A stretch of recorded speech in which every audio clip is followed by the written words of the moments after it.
Ok, grabando. Muy buenas noches, queridos compañeros estudiantes. Voy a proceder a compartir mi pantalla para poder empezar nuestra clase de evaluación curricular. Pido por favor que me confirmen si se puede visualizar la pantalla para poder empezar.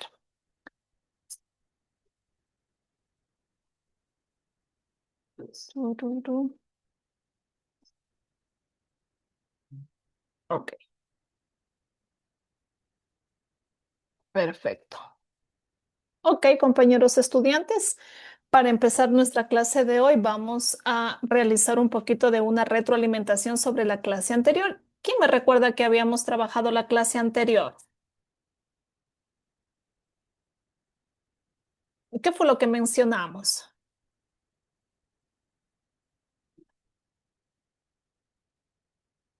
¿Quién se recuerda algo de lo que trabajamos? Magíster, hablamos de las calificaciones cualitativas. Ya, perfecto. Habíamos mencionado que una forma de evaluar es en los primeros años de vida en nuestro sistema nacional de educación es una calificación cualitativa. Perfecto. También habíamos mencionado para qué nos servía el currículo. ¿Qué ustedes pueden decir sobre el currículo? ¿Qué es en sí el currículo? ¿Para qué nos sirve? ¿Para qué lo usamos? ¿Por qué se creó? ¿Quién creó el currículo? ¿Una sola persona? ¿El presidente? ¿Qué recordamos de eso?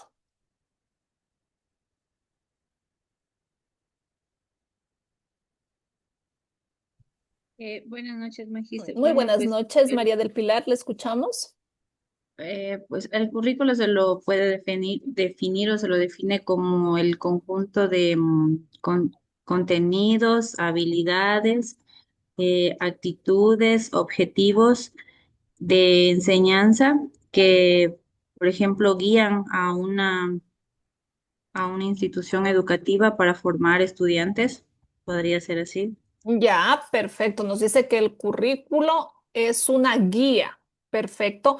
¿Alguien más? ¿Qué más podemos sacar de ideas de lo que recordamos la clase anterior?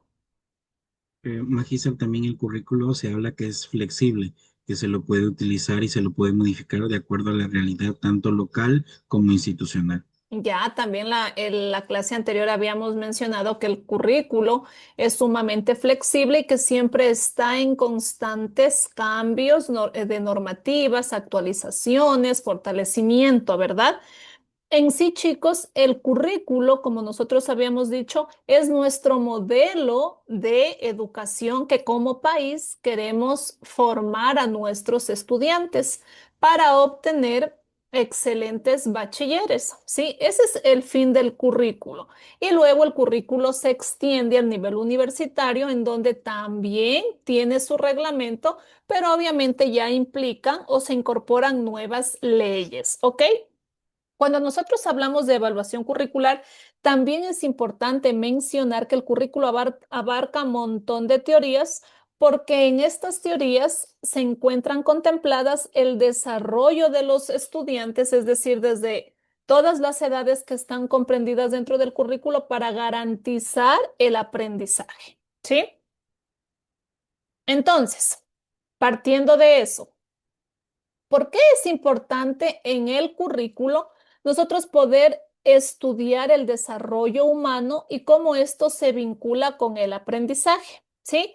¿Por qué estudiar primeramente las teorías? Es importante mencionar que todos los seres humanos, pues obviamente somos un resultado de evolución y por lo tanto nuestras capacidades físicas, cognitivas, emocionales, sociales sobre todo, también han evolucionado. Ahora, ¿cómo puedo comprender lo que el docente, en este caso ustedes que van a ser futuros docentes, pueden diseñar actividades acordes a la edad de los estudiantes? ¿Cómo sé yo si un recurso es aplicable a mi grupo de estudiantes? ¿Cómo saber si la edad del estudiante está al mismo nivel madurativo que el resto de sus compañeros? O quizás en el grupo de estudiantes yo veo que dos niños se me están quedando, como decimos los maestros, porque no aprende al mismo ritmo o no está desarrollando sus habilidades. Para eso es importante mencionarles que el currículo integra estos contenidos y ustedes como futuros docentes deben saberlo, dominarlo, ¿sí? Es importante poder aprender sobre el desarrollo humano para yo poder identificar como maestro qué necesidades específicas tienen mis alumnos. Y también con el único fin de que el aprendizaje que yo estoy promoviendo como maestro sea significativo y duradero. No se trata tanto de la cantidad de tareas ni la cantidad de actividades. Tampoco se trata de la cantidad de copias que yo le entrego al niño, sino se encarga el fin de esto que se puede evidenciar es la calidad del aprendizaje significativo que yo dejo cada clase en mis estudiantes, ¿sí? Un ejemplo muy claro es cuando yo trabajo con niños de 5 años, yo aún no les puedo enseñar ningún pensamiento abstracto, ¿sí? Cuando hablamos de pensamiento abstracto nos referimos a contenidos, por ejemplo, de álgebra. ¿Qué se le enseña a un niño de 5 años, compañeros, estudiantes? ¿Qué creen ustedes que dentro de hasta el nombre de las asignaturas, ustedes creen que se tienen el mismo nombre o tienen un nombre diferente? Bueno, los niños de 5 años, esencialmente, por ejemplo, hablemos de el aula tiene sus rincones, por ejemplo, el rincón de matemática, donde ellos no es que aprenden a escribir el número, sino que su entorno les permite reconocer visualmente, por ejemplo, los números juegos, ahora empiezan a contar, pero aprenden básicamente con los juegos, ¿no? Que es Ya. como la diferencia, ¿no? De esos niveles. Los de 5 años están en preparatoria. Entonces, básicamente es eso. Ya, perfecto. Sí, como nos dice nuestro compañero, muchas gracias, compañero Marcelo. A los 5 años, la calidad de aprendizaje significativo que nosotros compartimos con nuestros estudiantes es totalmente diferente y por el mismo hecho de que todavía son pequeños, que su cerebro no se ha desarrollado lo suficiente, es que las asignaturas que se imparten en estos niveles tienen hasta otro nombre, ¿sí?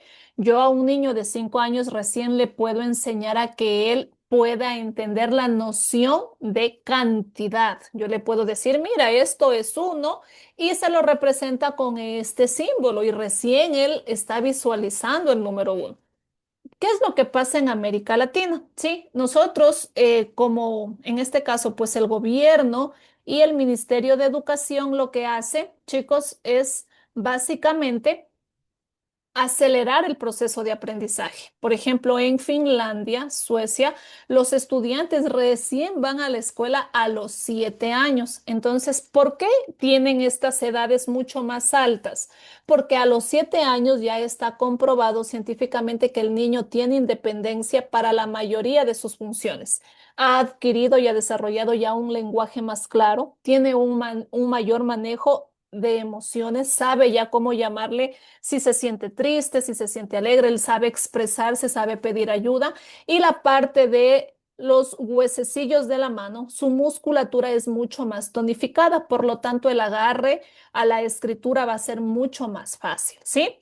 Partiendo de esto, nosotros podemos y bueno, la clase anterior habíamos mencionado algo levemente de que debemos esperar que cada uno de los estudiantes logre desarrollar la madurez en el cerebro de cada estudiante, es decir, de cada niño. Ahora, ¿cómo madura el cerebro del niño? Sí, cuando nosotros hablamos de que el cerebro del niño tiene que madurar, nos estamos refiriendo netamente a un proceso biológico y experiencial, ¿sí? ¿Qué pasa y cómo ocurre? No ocurre solamente cuando el niño ya ha crecido, ¿sí? Sino más bien esto se desarrolla por la interacción que tiene cada uno de nuestros estudiantes con el entorno y se logra mediante 4 situaciones. La primera es una estimulación adecuada, por eso es lo que escuchamos mucho cuando decimos los niños deben ir a estimulación temprana. Cuando hablamos de estimulación temprana, pues estamos hablando y haciendo referencia a que los niños van a los lugares o a estos centros educativos, estos centros de cuidado, para aprender texturas, aprender las primeras palabras, a tener mucho contacto con sus cinco sentidos, a desarrollar mucho primero la motricidad gruesa y luego van por la motricidad fina. La estimulación adecuada también incluye muchos juegos, lectura, música, movimiento. A eso, cuando decimos movimiento, estamos haciendo referencia a la motricidad gruesa, gateo, saltar en recuadros, jugar en grupo y empiezan sus primeros desarrollos de conversación entre sus pares. ¿Sí? Y estas actividades, lo lógico es que se puedan desarrollar o que se desafíen sin frustrarse. Aquí ya empieza a ver el pequeño o la pequeña interacción de que ellos cómo pueden canalizar o manejar sus emociones, ¿verdad? Un ejemplo claro es que a estas edades, por ejemplo, la mayoría de los niños juegan con bloques, desarrollan su coordinación y empiezan recién con sus primeros pasos a el pensamiento espacial. Ellos recién empiezan a descubrir este mundo que es orientación espacial para que posterior a esto su relación ojo-mano, cuando tengan que copiar y escribir de la pizarra, cuando tengan 7, 8 años, sea mucho más fácil y puedan ubicarse en las cuadrículas y en los renglones dentro del cuaderno. Ahora, el siguiente logro se mide también con el afecto y la seguridad emocional. Esto es muy importante en todos los niños. Esa es la razón por la cual todos los niños cuando van a estimulación temprana lloran y se adaptan con muchísima dificultad en una semana, 15 días, porque ellos todavía no entienden ni miden el tiempo y saben no tienen esa seguridad como nosotros los adultos o los niños más grandes de que si mamá o papá me dejó, él va a regresar por mí. Él no lo ve así. Él piensa que al separarse de su mamá, de su papá, pues finalmente lo están abandonando y ese apego es lo que él todavía no puede controlar, ¿sí? Ahora, ¿qué favorece esta situación? Un entorno afectivo, ¿sí? Favorece totalmente la neuroplasticidad. El estrés crónico inhibe el desarrollo del niño, ¿sí? Él no puede razonar porque está con miedo, está con alerta. Un ejemplo muy claro es, me parece que aquí ya lo mencioné, un niño cuando se siente seguro aprende con mucha más confianza. Muchas personas cuando nos dedicamos a la educación y ustedes que son futuros maestros utilizan esta palabra de la neuroplasticidad. ¿Alguien sabe qué es la neuroplasticidad?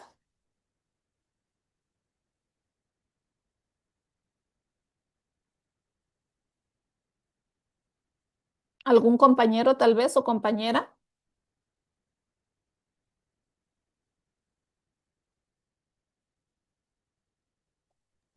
Una vez escuché más o menos sobre adaptabilidad o algo así del cerebro. Ya, perfecto, sí. Tal cual como lo dijo nuestro compañero, ¿sí? La neuroplasticidad es la capacidad que nosotros tenemos en nuestro cerebro para adaptarnos a los cambios y para reorganizarnos a lo largo de nuestra vida. Es por eso que nosotros nos adaptamos a cualquier circunstancia, ¿sí? Está muy relacionado con nuestra capacidad de adaptación.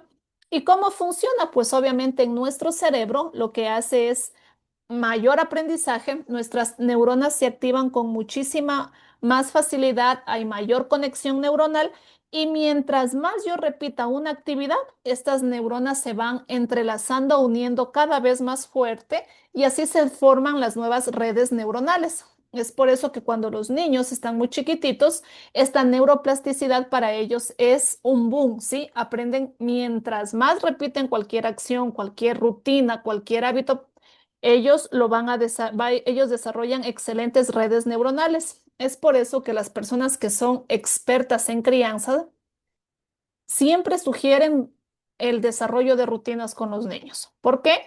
Porque mientras más repitan cualquier acción, más redes neuronales van a tener, ¿sí?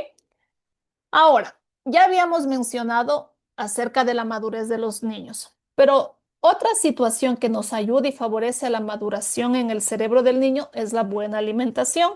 Sí, y la interacción social. Cuando hablamos de buena nutrición y salud, pues obviamente estamos hablando de alimentos que sean nutritivos, una buena calidad de sueño y descanso, mucha actividad física son esenciales en estas edades. Y obviamente cuando falta o no es adecuada la nutrición, obviamente el desarrollo cognitivo sí se ve afectado. El hierro es clave para la atención y la memoria en los niños, ¿ok? Y la interacción social, que es lo que no puede faltar en nuestros pequeños, es cuando él aprende jugando con sus pares. Así estimula el lenguaje, la empatía, el razonamiento. Ellos empiezan a imitar, a repetir lo que ven en los adultos, ¿sí? Y obviamente el juego cooperativo fortalece enormemente las funciones ejecutivas. Un ejemplo muy recomendable para estas edades es resolver conflictos en el juego o cuando ellos aprenden a esperar, a que no es su turno. Estas habilidades sociales enseñan y desarrollan muchísimas habilidades en los niños, ¿sí? Para que le pongan y puedan practicar cuando ya tengan la oportunidad. Ahora, ¿cómo se relaciona el desarrollo de los niños y de todos los seres humanos con el aprendizaje? Pues el aprendizaje también depende de la maduración cerebral, pero también de la estimulación. Por eso el currículo debe tener lo siguiente. Primero, respetar las etapas del desarrollo. Segundo, proponer actividades que estimulen el pensamiento, la emoción y la acción. Y tercero, contextualizar los contenidos para que sean significativos. Ustedes, compañeros que ya están en sexto ciclo, ¿creen que nuestro currículo cumple estos tres mínimos requisitos? ¿O creen que tenemos un currículo que no es acorde para nuestro contexto o nuestro país? Sí cumple, magíster. Ya, sí, sí, ¿usted cree que sí cumple, Ángel? Sí, magíster. Ya, ¿alguien más que tenga una opinión diferente a la de Ángel?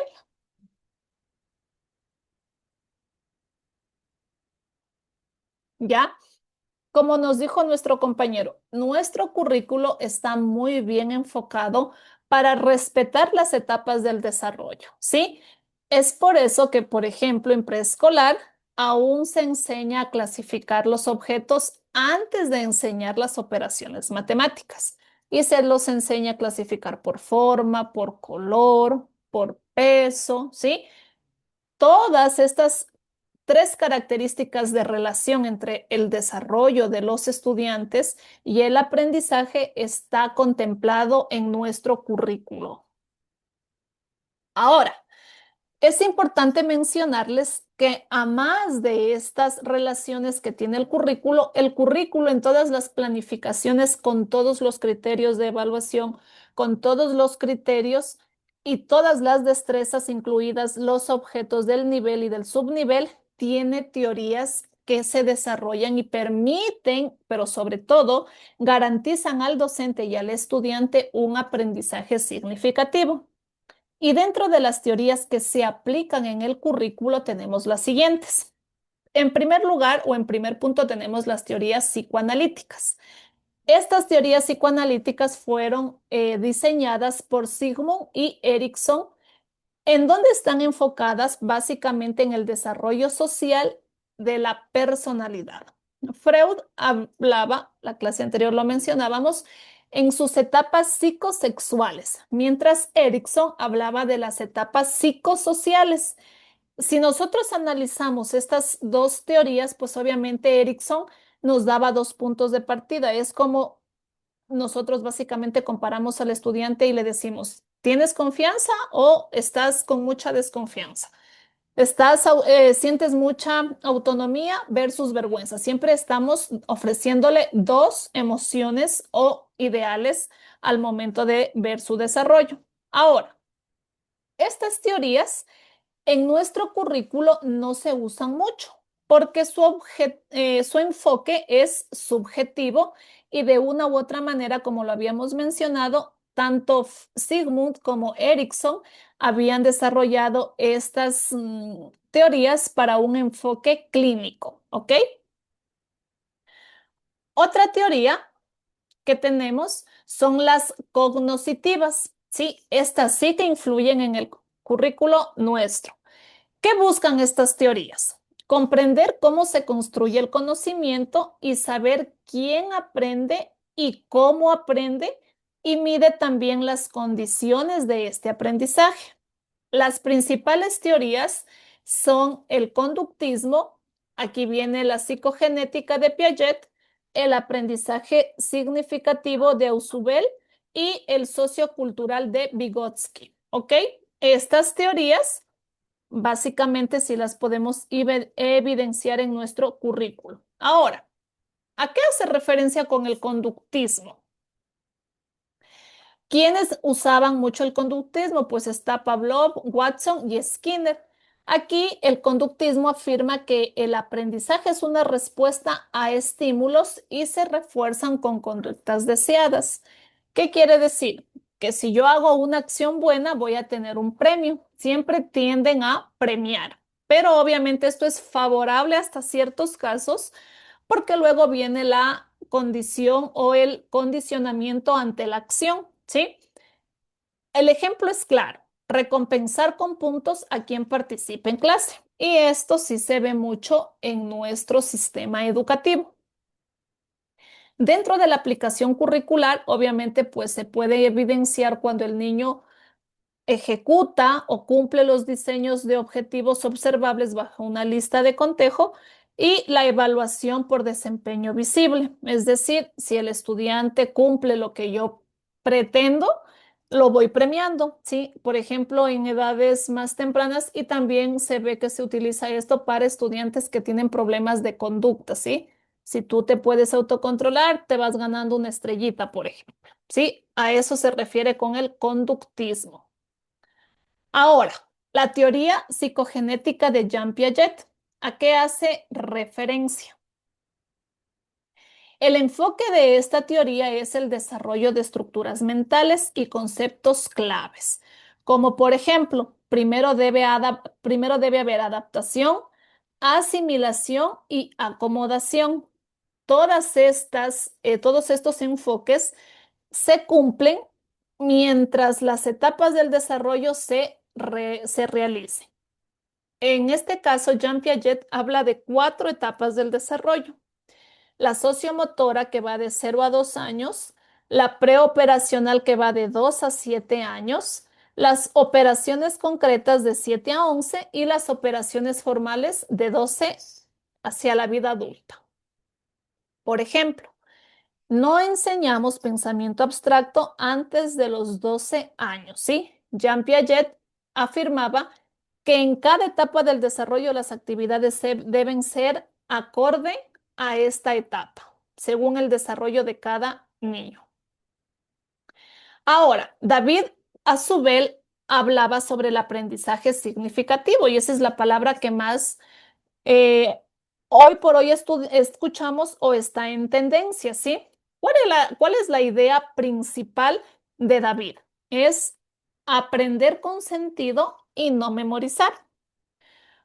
Él parte del conocimiento previo que puede tener un estudiante, un niño, cualquier estudiante, señorita, y tomando esos conocimientos previos, nosotros realizamos el proceso de aprendizaje y siempre utiliza ejemplos reales o cercanos. Por ejemplo, enseñar porcentajes usando descuentos en tiendas y la aplicación curricular como se la conoce son actividades contextualizadas, evaluación con problemas reales. En muchas destrezas de nuestro currículo, por ejemplo, dice el estudiante, el educando puede resolver problemas de la vida cotidiana, por ejemplo. Hace referencia a este tipo de aprendizaje. Ahora, la teoría sociocultural de Lev Vygotsky se enfoca en 2 conceptos claves. Primero, la zona del desarrollo próximo. Él menciona mucho sobre esta parte. ¿Qué hace referencia a la zona del desarrollo próximo? Obviamente, pues hace relación a las funciones psicológicas superiores. ¿Cuáles son estas funciones psicológicas superiores? Lenguaje, memoria y pensamiento. Mientras que el aprendizaje mediado por otros, hace referencia a la figura que está como el docente, los pares y la cultura en la que se desarrolla este proceso de aprendizaje. Ahora, un ejemplo claro sobre esta teoría es aprender a escribir con ayuda del docente y luego puede aprender a escribir solo. ¿Ustedes creen que el proceso de lectura y escritura en nuestro país está bien secuenciado? ¿Cómo analizan ustedes esta parte? ¿Los niños al terminar segundo de básica ya pueden leer y escribir en todas las unidades educativas o creen que es muy temprano a esa edad?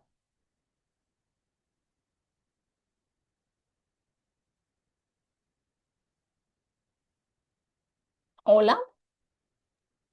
Ma- los resultados que se ve, yo pienso que sí, porque, o sea, siguen una secuencia de contenidos. Entonces, prácticamente algunos niños al finalizar preparatoria, por ejemplo, escriben su nombre y al segundo ya están en palos, ¿cierto? Y palabras, ¿no es cierto? Ya van en esta etapa, digamos, de la escritura. Ya, perfecto. ¿Alguien más? ¿La opinión de alguien más? Muchas gracias, Marcelo. Magíster, yo, por ejemplo, he estado con niños de segundo, de tercero, también de cuarto, pero en la escuela en la que yo estaba noté que no todos los niños aprenden a leer.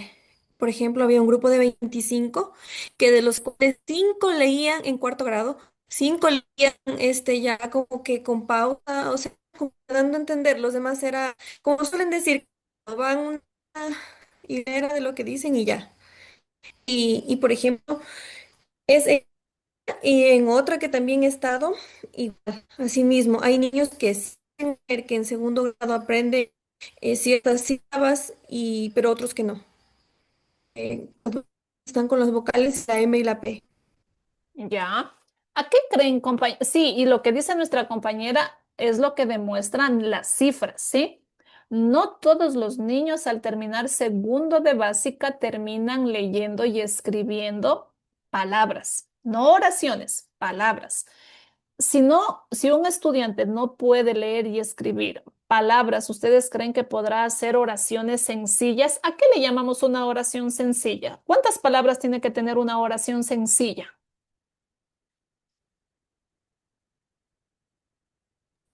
Por ejemplo, Magíster, yo creo que son las oraciones básicas que ellos aprenden con los primeros fonemas. Por ejemplo, mi mamá mima. Ya, Pero como bien lo mencionó la compañera, no todos saben formular o una oración o escribirla o leerla. Entonces son muy pocos los niños que sí realmente reconocen esos fonemas, que los saben escribir o que saben diferenciar el sonido. perfecto. ¿Y por qué creen ustedes que la mayoría de estudiantes al terminar segundo de básica no puede desarrollar estas habilidades?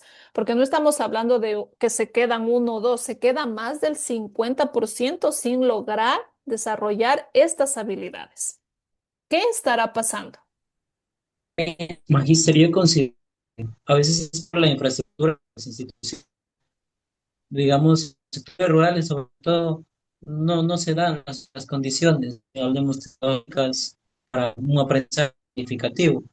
En cambio, en los sectores ya urbanos, y sí, yo creo Ya, que infiere también.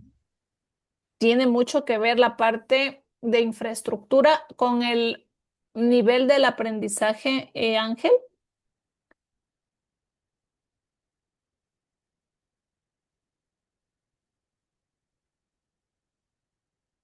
Hola, creo que soy yo. Chicos, ¿sí me escuchan o es mi internet el que está? Si se escucha, Ama. Ah, ya, Ese es- buenísimo, ya. Ahora, yo quiero consultarles esto, ¿por qué? Porque debe haber una razón, debe haber un estudio en donde nosotros como docentes nos permita identificar cuál es el punto de quiebre que no permita a nuestros estudiantes lograr los resultados de aprendizaje. ¿Qué pasa con estos estudiantes que al terminar segundo grado pasarían a un tercer grado? ¿Ustedes cómo ven eso? ¿Sí deben pasar los estudiantes al siguiente nivel o deberían repetir el nivel? ¿Actualmente pueden perder el año? Yo les pregunto a ustedes, ¿o no pueden perder el año? Lo que es Magíster, educación básica, a ver, si no estoy mal con el dato, elemental y media no pueden perder el año. Y lo que es, a ver, elemental, en media, por ejemplo, si el docente ve que necesita un refuerzo, ¿no es cierto? Incluso la ley creo que está contemplando un examen supletorio no para que pierda el año, sino para que más bien refuerce algún aspecto en concreto que no le va a permitir abordar los contenidos del siguiente año, del inmediato superior. Más o Ya. menos por ahí, entendido. Ya, perfecto. Sí, como nos dice nuestro compañero, actualmente no pueden perder el año, ¿sí? No pueden perder el año nuestros estudiantes, pero sí, compañeros, miren, esto es lo importante de poder nosotros realizar este tipo de actividades. La importancia de que el docente pueda notificar a tiempo, estimado padre de familia, obviamente cuando el padre de familia presta y colabora y es una persona que usted puede encontrar ayuda para que el estudiante pueda salir. Pero la mayor parte de los niños, y está evidenciado, que no han podido adquirir este tipo de destrezas, se enfoca netamente a la falta de estimulación que ha tenido el estudiante en edades menores, ¿sí? Cuando un maestro, por ejemplo, ve que el proceso se le complica mucho al estudiante, la idea es avanzar al mismo ritmo que el resto, o cómo nos dice el currículo que debemos abordar estas situaciones. ¿Qué es lo que debemos hacer? Porque en la mayoría de las instituciones educativas es muy difícil que el padre de familia, por ejemplo, le haga una valoración al niño en caso de que nosotros sospechemos que puede tener alguna necesidad especial, específica. ¿Cómo deberíamos abordar esta parte? Magíster, o sea, digamos, es bien complejo lo que usted plantea en este momento. Pero generalmente en las instituciones lo que se hace es al inicio del año una alerta temprana, que la misma ley lo contempla, en la cual el docente hace un ejercicio de observación, identifica las dificultades que tiene el estudiante y de oficio va planificando ciertas adaptaciones, porque es evidente que el estudiante no avanza al mismo ritmo que el resto. Entonces ya se le hace una pequeña adaptación. Lo otro es complementar con lo que usted señala de que se tiene que hacer una evaluación con el especialista. Entonces, Exacto. él determina qué necesidad específica necesita el estudiante. E incluso depende de dónde se haga el estudio, ya recomienda ciertas acciones concretas con el estudiante que le van a permitir avanzar a su ritmo, porque ya es obvio que no avanza al mismo ritmo del resto, ¿no es cierto? Eso en el papel, pero ya en Ah, la práctica, exacto. el docente tiene una tarea titánica porque es complicadísimo, es súper complicado. ¿Por qué? Porque el docente no puede estar el 100% de la hora clase con ese estudiante y el resto también demandan el mismo tiempo. En todo caso, más o menos para dar contestación a su pregunta, yo pienso de que el estudiante lo que tiene que es adaptarse un poquito a los ejercicios, al ritmo que le va proponiendo el profesor, porque él es el que pasa todo el tiempo con él y se va dando cuenta qué puede, qué no puede y a qué ritmo va avanzando. Realmente ese es, yo veo la salida, ¿no? Ya, como nos dice nuestro compañero, sí, la parte burocrática, el papeleo es uno, pero la realidad nuestra es otra, porque nosotros como docentes, bien lo mencionó, pues nuestro trabajo es titánico al tratar de darle al estudiante una ayuda, un mecanismo para que él pueda salir. Obviamente el nivel de aprendizaje no va a ser el mismo, pero en este caso como nos dice nuestro compañero, vamos a tratar de ayudarlo, vamos a tratar de que él vaya saliendo a la par de sus compañeros. Pero en esta parte del currículo, ¿ustedes creen que sí tiene la información necesaria para que a nosotros como profesores lo resolvamos dentro del aula? ¿O creen que simplemente igual es burocrático? No hay una ruta clara. ¿O los docentes ya por iniciativa, por profesionalismo lo podemos abordar?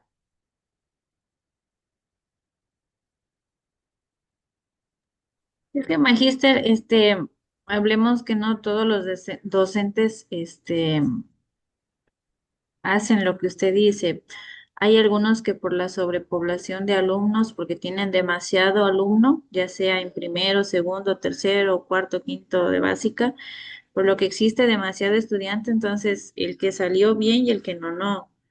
Y esto pasa en todas las instituciones, tanto públicas como privadas y fiscomisionales, no solo es en el sector público.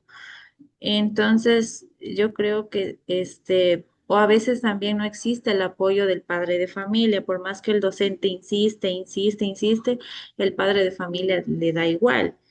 Entonces, no sé, yo creo que no se hallaría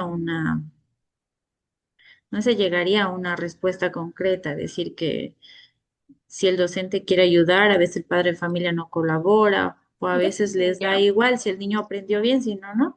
yo creo, yo creería que una de las posibles soluciones para estos casos, especialmente en todas las instituciones educativas, sí demanda y requiere la presencia de un profesional tanto como un rehabilitador y un psicólogo educativo que trabajen a la par con el docente, porque realmente el docente está bastante olvidado y prácticamente lo dejan solo. No solamente tiene que ser maestro, aparte tiene que cumplir su carga horaria que es bien fuerte con la parte administrativa. Sí, entonces, si bueno, no vamos a tocar los temas de política porque esa no es la idea, pero sí creería yo que la parte de educación sí está bastante olvidada por parte de nuestros gobiernos, ¿sí?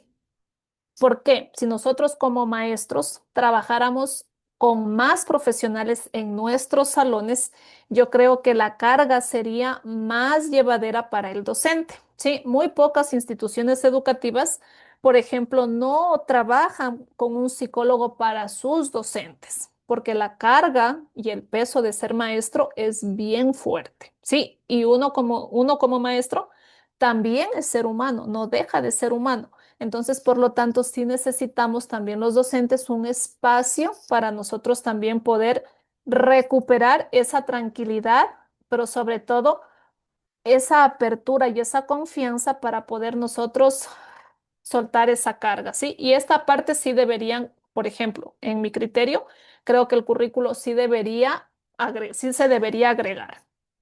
Ahora, nosotros actualmente hemos visto que toda la parte de la planificación obviamente pide o ya está exigiendo nuestras planificaciones con enfoque basado en competencias, aparte del DUA, de las inserciones curriculares y de las competencias, ¿sí? Todas estas cuatro directrices las da el currículo. ¿Por qué creen ustedes, compañeros, que cada vez el Ministerio de Educación le agrega más cosas al currículo, por ejemplo? ¿Por qué ahora ya nos piden que tenga DUA, ya nos piden que tenga inserciones curriculares y ya nos pide que tenga las competencias también cada una de las clases? ¿Ustedes creen que no es exceso o sobrecarga para el docente y realmente el docente puede planificar todas sus horas clase con este tipo de lineamientos que solicita? Magíster, ahí yo creo que hay criterios divididos. Por ejemplo, el DUA se utilizaba antes para los estudiantes con necesidades educativas específicas. Pongamos el caso, un estudiante con espectro autista. Entonces, él, por ejemplo, se le va a dificultar la situación del lenguaje escrito. Entonces, aprendía por imágenes, por videos, ¿no? Por cartillas. Pero entonces luego se vio la necesidad de extender este método, este diseño universal de aprendizaje para todos, porque en realidad que es más atractiva la clase, ¿no es cierto?, para todos y se quita un poquito la carga, porque era como dar dos clases al mismo tiempo. Una clase para el que tiene necesidades educativas específicas y para el resto del grupo. Entonces, como que se unificó mediante el DUA esta manera de La enseñar. Entonces, metodología. exactamente, exactamente. Entonces, en la planificación, ¿sí? En la planificación, y ya no se hace una diferenciación tan marcada como se hacía antiguamente, ¿no es cierto? De que había el espacio específico para adaptaciones curriculares para estudiantes con necesidades educativas específicas, ¿no es cierto? Y era prácticamente una doble planificación. Entonces, ahora el DUA nos permite incluir al estudiante que tiene esta dificultad, un cierto de aprendizaje, y a la vez me sirve el mismo video, la misma cartilla, los pictogramas para el resto de estudiantes. Entonces, desde mi punto de vista, esa situación nos ha permitido en la planificación hacer un poquito de unificación en cuanto a la planificación de temas específicos de cualquier materia, porque esto es para todas las materias, no es Ajá. para Es digamos, para solo. todas las asignaturas. Ajá. Ya, perfecto. Y en base a lo ya, tenemos claro la parte del DUA. Y en base a lo de las inserciones y en base a las competencias, ¿por qué creen que se agregaron? Ya las competencias las teníamos el año pasado, pero ahora Sí. aparecieron las inserciones curriculares. ¿Por qué creen ustedes que se agregaron? O sea, la inserción, verá, yo digo, por ejemplo, estamos dando un tema, hablemos de sociales, estamos hablando de la historia, por poner un ejemplo, no estamos hablando de la historia de los símbolos patrios, ¿no? De cómo fue el proceso de creación de la bandera del Ecuador.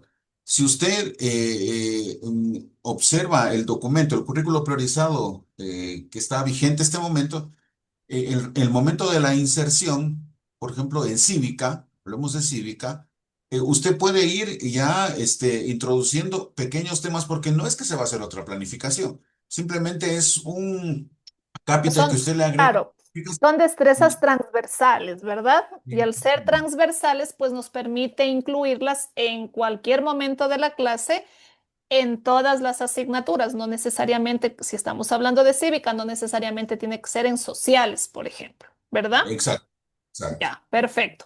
Entonces, queridos compañeros, basándonos en esto, el currículo permite o quiere que ustedes puedan desarrollar en los estudiantes el aprendizaje basado en competencias. ¿Qué son las competencias? Son saberes integrados en donde yo permito el conocimiento, las habilidades y las actitudes. ¿Qué es el conocimiento? El saber en sí. Las habilidades es saber hacer y las actitudes son saber ser. Estas tres palabritas es básicamente el corazón del DUA. ¿Sí? Eso es el DUA. Ahora, ¿qué implicaciones tiene el aprendizaje basado en competencias? Obviamente tiene muchas actividades prácticas, la evaluación es integral, la formación continua del docente y siempre el docente es el andamiaje, es decir, él va a ser un apoyo temporal porque le va a permitir al estudiante que pueda llegar a un trabajo independiente. ¿Sí? Continuando con esto, nuestra cultura, es decir, nuestro contexto social como país, como Ecuador, y el diseño curricular están netamente ligados. ¿Por qué es importante la cultura cuando hablamos de un currículo? Es importante porque el contexto define básicamente dónde vamos a enseñar y cómo vamos a enseñar. También afecta muchísimo las creencias, los valores y las formas en que tienen nuestros estudiantes de aprender. Es por eso, como nos decía nuestro compañero Ángel, en zonas rurales ser docente funciona de diferente manera, ¿sí? Y esto sí es verdad. El diseño curricular, para que tenga éxito, obviamente, el contextualizado se pretende y se cree que va a dar como resultado un aprendizaje significativo, ¿sí? Ahora, Dentro de los componentes del currículo, según César Cole, nos menciona que todo currículo para que sea exitoso debe tener estos componentes. ¿Qué enseñar? Hace referencia a contenidos y objetivos. Cuando enseñar significa la secuencia y orden de los contenidos. Cómo enseñar, aquí intervienen las estrategias y actividades. Y cómo evaluar, pues obviamente se hace referencia a los instrumentos y a los momentos para evaluar. Yo puedo evaluar una clase, por ejemplo, al inicio, en la mitad o en el desarrollo de esta o también al final. Recordemos que la evaluación no es para castigar al estudiante. La evaluación es para medirme a mí como docente hasta dónde mis estudiantes realizaron la interiorización del contenido o del conocimiento. ¿Ok? Es importante también y facilita mucho una buena evaluación cuando yo utilizo las rúbricas, ¿sí? Y no solo con exámenes. Yo puedo realizar una rúbrica para, por ejemplo, evaluar a través de la observación directa, a través de una lista de cotejo, a través de un registro anecdótico, a través de un portafolio, a través de un dibujo, ¿sí? Recordemos que eso facilita al docente la objetividad al momento de calificar. Finalmente, Zabalza, él menciona que la evaluación curricular tiene que ser un proceso sistemático y reflexivo para poder mejorar el currículo. Los niveles, obviamente ya los habíamos mencionado, debe ser el diseño antes de aplicar, el desarrollo durante la enseñanza y el resultado nosotros lo consideramos como el logro del estudiante. Es por eso que nuestro currículo afirma o manifiesta que el estudiante cuando termina tercero de bachillerato debe salir solidario, justo e innovador, ¿sí? Esa es la punta, ese es lo que nosotros como gobierno, como Estado, como país, promovemos que los estudiantes al terminar tercero de bachillerato van a adquirir actividades cooperativas, van a desarrollarse como profesionales, futuros bachilleres del Ecuador, solidarios, justos e innovadores. ¿Ok? Ahora, cuando hablamos de métodos, también podemos mencionar los enfoques de la evaluación. Recordemos que esto ya lo mencionamos la vez anterior, sí, que la evaluación cuantitativa pueden ser a través de pruebas, listas de cotejo, la cualitativa puede ser a través de la observación, entrevistas, una evaluación participativa donde los docentes puedan ser moderadores a través de los estudiantes y familias y también pueden tener una veracidad o un impacto al momento de tomar decisiones.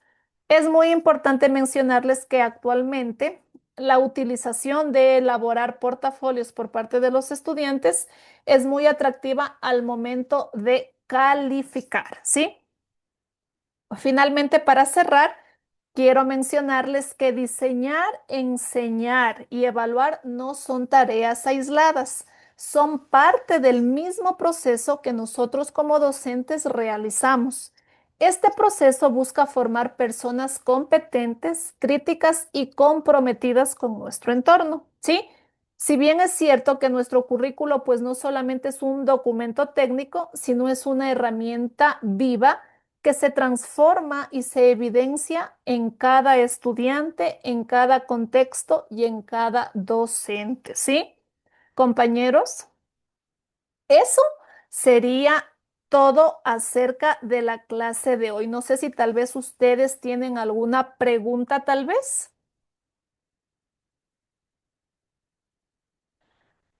¿Estuvo claro?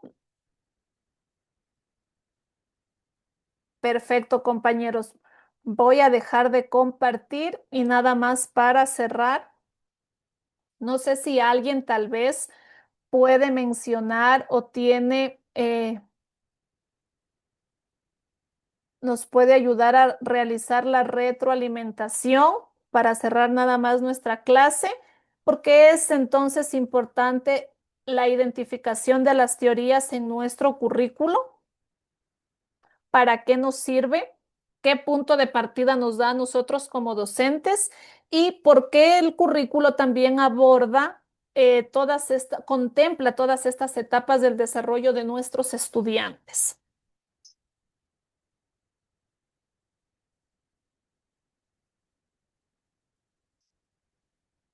¿Alguien tal vez? Porque con el silencio me quieren decir o sí quedó claro o no quedó nada claro. De mi parte, sí, sí está claro. Siempre es interesante ir conversando estos aspectos. A mí me quedó claro la clase. Sí. Buenazo, genial, Marcelo, me alegro muchísimo. ¿Alguien más aparte de Marcelo? Creo que solo ha estado Marcelo en clase. Sí, magíster, todo claro. Marcelo y Pilar. Stephanie por ahí. Tomás, hoy día no apareció Tomás. Aquí ando, magíster. Buenas noches. Sí ha estado, sí ha estado. Yo decía, ¿qué ha pasado con Tomás? Ok, chicos, entonces me quedo tranquila que de los, ¿cuántos son en total? Juan Diego, De Son los como 20, 35. ya, de los 35 me quedo tranquila. Entonces, que María de Pilar, Marcelo y Tomás han estado súper atentos. Espero que el resto haya llegado el eco al menos. Si no, ya lo veremos en la evaluación. No, mentira. Ya, chicos, entonces eso sería todo. Si no hay más preguntas, nos vemos la siguiente clase. Y obviamente, pues recordarles que vamos a tener el Congreso Internacional en línea para que si se siguen animando puedan inscribirse y puedan participar de esta actividad que va a ser muy entretenida. Ok, si no hay más preguntas, pues simplemente me despido. Que tengan bueno, una buena noche prácticamente y nos vemos la siguiente semana, Dios mediante. Muchas gracias, ingeniero. Que tengan buena noche. Cuídense.